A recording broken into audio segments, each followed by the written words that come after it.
We're going to be editing a bunny. Her name is Hopolina. Let's go ahead and get started. First, we're going to start off with that 4:5 crop. Every other photo on the website has that aspect ratio. We're going to do the same thing here. Just going to bring it in. I think this is going to be a good crop for us. Next step, we're going to go ahead and get the white balance. This wall should be white. Looks a green color, but let's go ahead and get that. And I think that did an all right job. Not seeing anything too weird in here. We're going to go ahead and do a saturation check, turn everything up. Maybe we're a little bit on the warm side, but I'm okay with that because we actually had some natural sunlight coming in. So we should expect a little bit of warmth. I'm going to take that saturation down and let's go ahead and just see what it looks like when you balance the histogram. That's looking fine to me for now. Now I'm going to go ahead and mask the photo and mask the subject. I'm going to use my dog contrast curve just because it seems to work pretty well for these bunnies. And I'm actually going to go ahead and rotate the angle of this a little bit so the bunny is a little bit more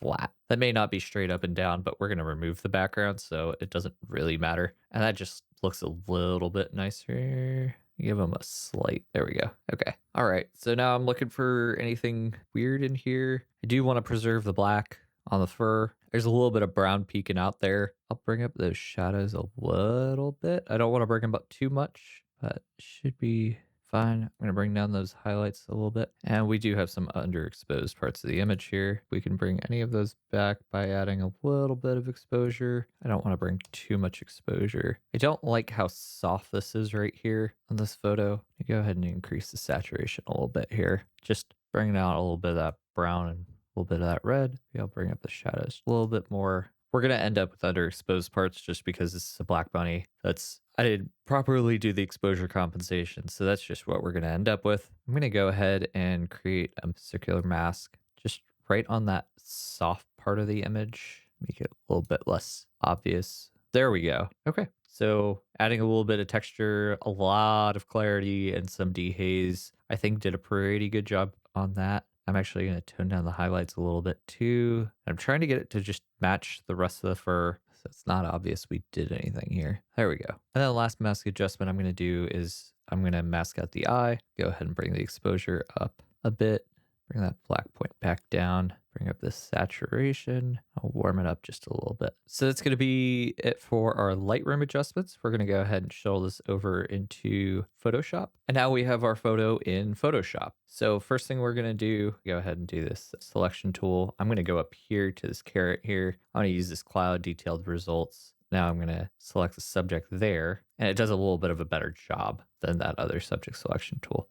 So now I'm going to go ahead and Command C, copy, and then paste our subject onto a new layer. And then I'm going to go back to that selection, the cloud detailed results, select the subject, and I am going to invert the selection so that I'm selecting the background. I'm going to go ahead and just use generative fill to get rid of this background. I'm going to see what it comes up with. All right, so I'm digging this one right here. It's plain. I just like it. The light makes sense for this photo. That's really what I want to get. You see why we did the subject layer. When you turn it off, it gets these kind of weird edges. That's one of those problems I've had with generative fill and creatures with fur is it'll do weird things to the outline of their fur that just makes them a little bit irregular. So I'm going to go ahead and turn that back on, and I'm going to use Command plus to zoom in. And first off, I'm going to go ahead and flatten this, and then I'm going to use the remove tool. And what I like to do with the remove tool is I go around the edges and I look for anything that's irregular, and then I will get rid of it.